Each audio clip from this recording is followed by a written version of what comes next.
Welcome to this video on doing a literature review for your dissertation.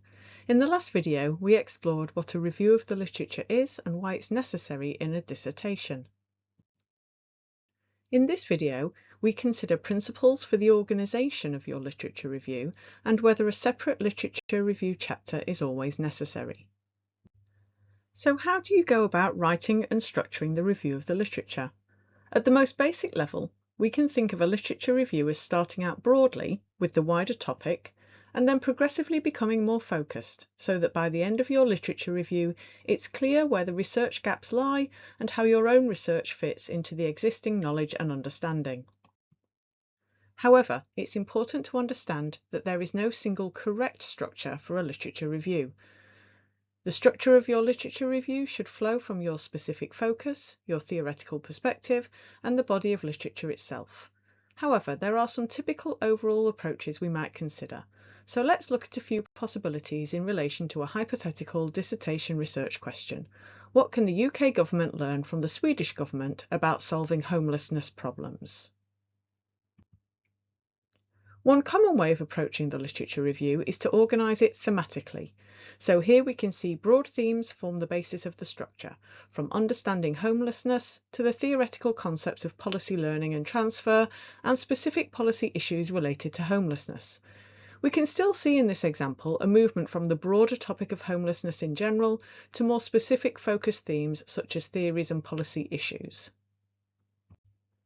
We could also structure the literature review comparatively, first establishing homelessness as a policy problem before looking at the UK and Swedish contexts, existing comparative studies on homelessness policy, and the literature on policy learning and transfer and its limitations. Another approach would be to organise it by theory, including establishing the different theoretical approaches to policy learning, how theory can be applied in practice, and questions around what explains policy success and the extent to which policies can be transferred to different contexts, finishing with the conceptual framework that will form the basis of the dissertation.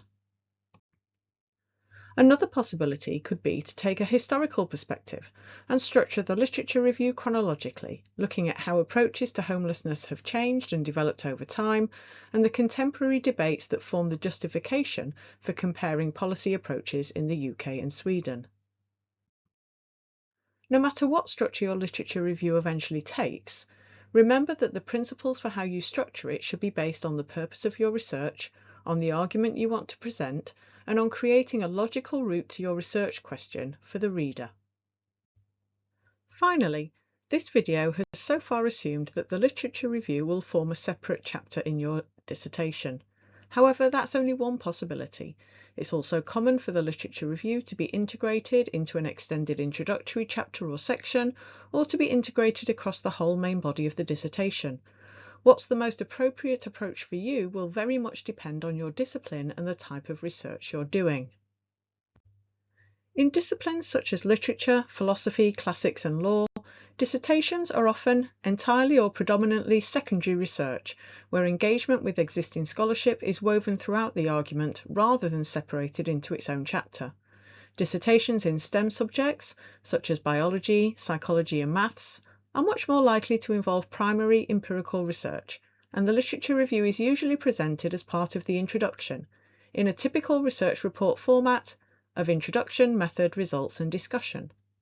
It's usually in the social sciences such as criminology, education and sociology, as well as in business and management disciplines, where more qualitative or mixed methods research is common, that a dissertation will contain a separate literature review chapter. So remember to follow the guidance of your supervisor, along with the guidance provided in any dissertation handbook or module you take in preparation for doing your dissertation. So that's all for this video, and I'll see you in the next one.